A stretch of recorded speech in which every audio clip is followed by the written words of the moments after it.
when I hear somebody say, I don't have a racist bone in my body, I have to find a way to help that person see, yeah, you do.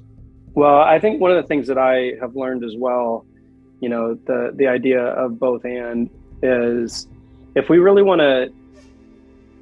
to pursue the fullness, which maybe we'll never get there, but the fullness of the greatest commandment, love God with everything and love your neighbor as you would love yourself. So if you're loving God with everything and he first loved you, then I should love my neighbor that same way too, across dividing lines. So the Luke 10 passage goes from that command right into the story of the Good Samaritan, which was crossing religious and economic and, like tons of dividing lines, cultural lines. Yeah. And so when I think about trying to fulfill both sides of the greatest commandment, I have actually found myself liberated when I'm able to publicly say that that I still struggle with things across dividing lines. I don't understand everything. I have some of the same thoughts that I grew up with, even after 7 years of exploring this and doing a doctoral program and writing 2 books now and seeing so many of these I do this full time every day, traveling around the country in different parts of the world talking about this stuff.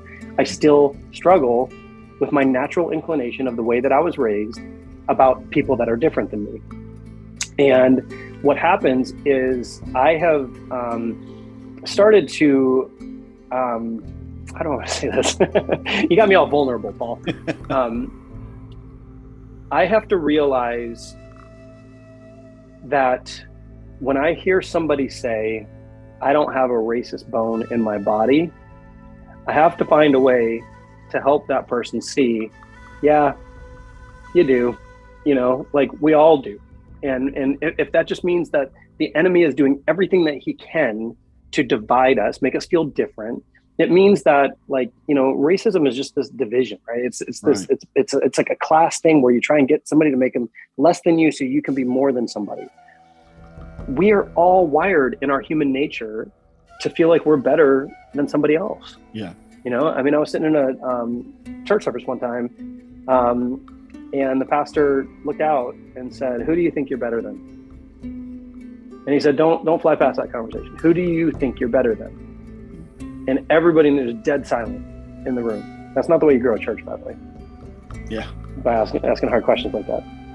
And what I feel like the Lord has gotten me to is that I can deeply care about justice, and I can deeply care about establishing the kingdom of God on earth as it is in heaven. And I can still be wrestling with things that I have embedded in me from the time that I was growing up. And I grew up in a working class family that was very, very hard on people in lower economic classes because we didn't have a lot, but we worked hard for what we earned, right?